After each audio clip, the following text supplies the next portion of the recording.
First, Sunday night, we got a Game 7. We're all fired up about it. Who you got? Tell me why. I know. That was so easy. I got OKC winning by at least 12. Okay. They're just a better team. They're the better team playing at home with the MVP, Western Conference MVP, and Monday Finals MVP. I mean, he's been dominant the whole season, right? And, you know, he's smooth. He never has two bad games, right? It's not about last night's game. It's about the bounce back, and his bounce back game is always nice. Yeah.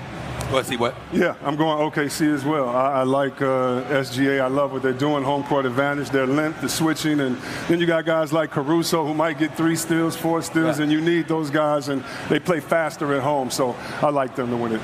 I'm going with OKC as well. I picked Indiana to win Game 6. I'm picking OKC to win Game 7, but I think it's going to be a nail-biter. I think it's going to come down to the wire. And I think this is one of those moments where it ain't going to be about Halliburton. It's going to be about SGA reminding you who the hell he is. 3 consecutive years averaging 30 plus 32.7 this year. The brother's been balling out consistently, a runner-up for league MVP the year before. He the MVP now. He's answered the call, and he's never been called upon to answer the call more than he will be this Sunday night. I think he knows it, the basketball world knows it, and he's going to put the world on notice. I am that dude. I am that dude. Quickly here, what would Indy need to do to pull off the upset? All right, I'm going to ask C-Web. What does Indy need to do to pull off the upset? I think India has a chance if they get out early. I think their chance to get out early. SGA is not going to flinch. Jalen's not going to flinch, but sometimes those shots get a little tougher at home for some of the guys that aren't the main man. And so if you get out there, if you get a lead, get some guys hitting some shots, and have the crowd be quiet for a second where that quietness or that silence is blistering loud for the home team, they may have a chance. My only pushback on that is that Jalen Williams has it all except for one component, consistency. He might flinch. I don't think he will, but he might. He's an up and down kind of guy. To go from 40 points to a minus 40 the very, very next game, of course, that's not all about him, but I'm just saying consistency is his only thing.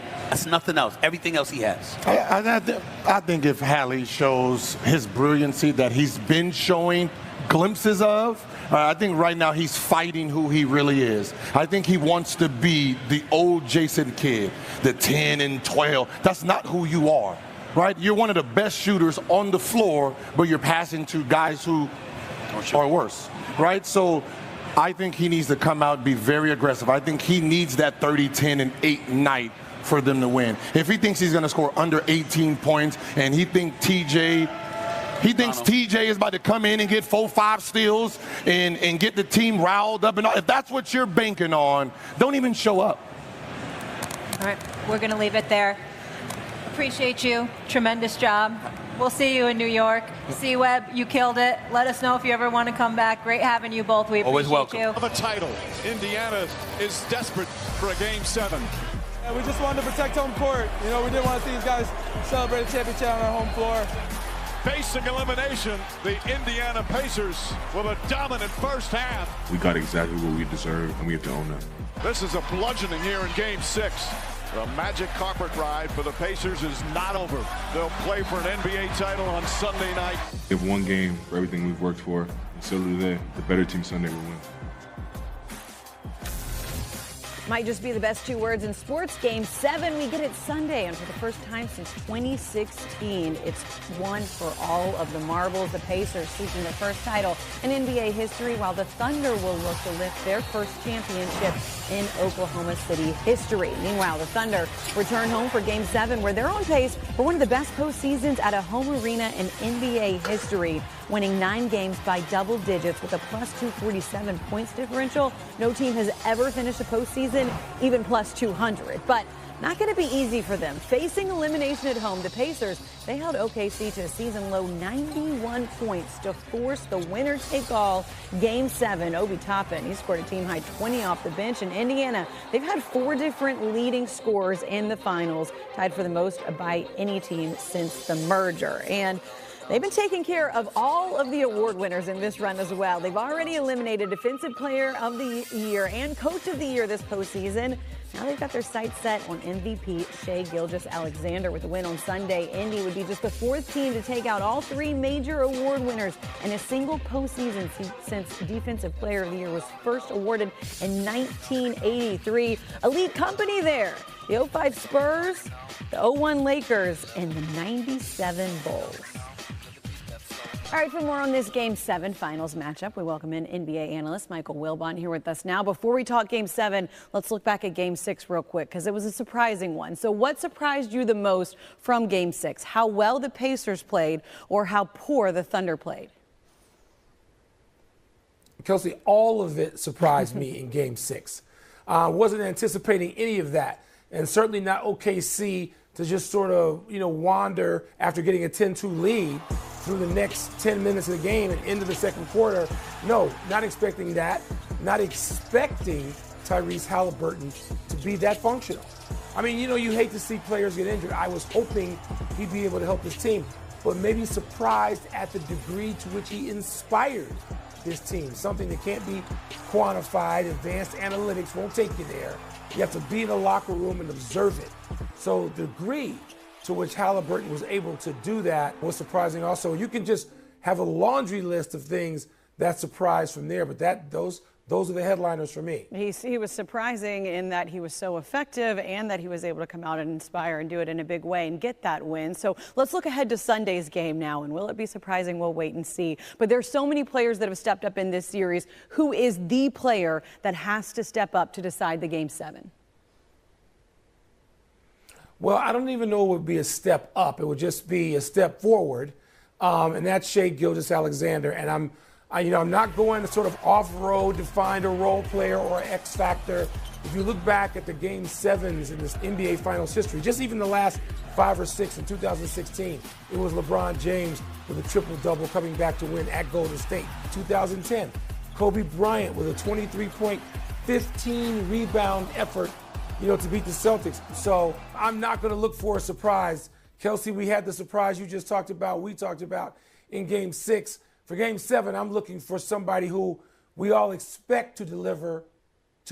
You're right. Hard to step it up when you're the MVP. Maybe clean it up, what we saw from him in Game 6 and some of those turnovers when we get to Game 7. Meanwhile, Pacers, they've been an underdog, plus 500 according to ESPN Bet to win the finals when this series started. But now they're a win away.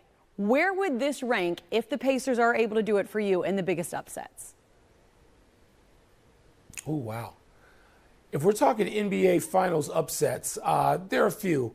And I'll go historic when I was a teenager for one of them. And that's 1975, Rick Barry and the Warriors, probably called the San Francisco Warriors back then, beat the Washington Bullets. Yes, not Wizards, Bullets. But even coming forward more, the Pistons in 2004, beating Shaq and Kobe and the Lakers. That was a stunner. So, but there's not many to choose from in the NBA. Probably more to choose from in baseball, more to choose from in the NHL, very few to choose from in the NBA.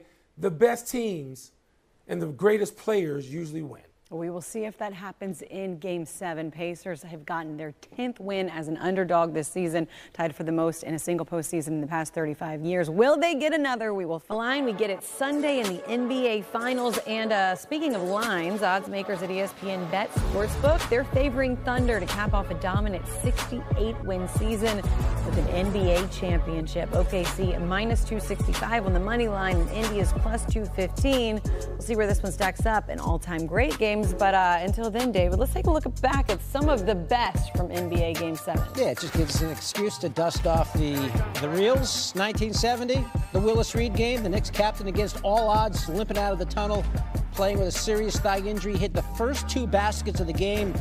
Didn't do much else after that, but certainly got the crowd hypercharged, and then Clyde took over. Walt Frazier, 36 points, 19 assists, 7 rebounds. How's that for a stat line? The Knicks go on to win it, 113-99, to win their first ever NBA championship.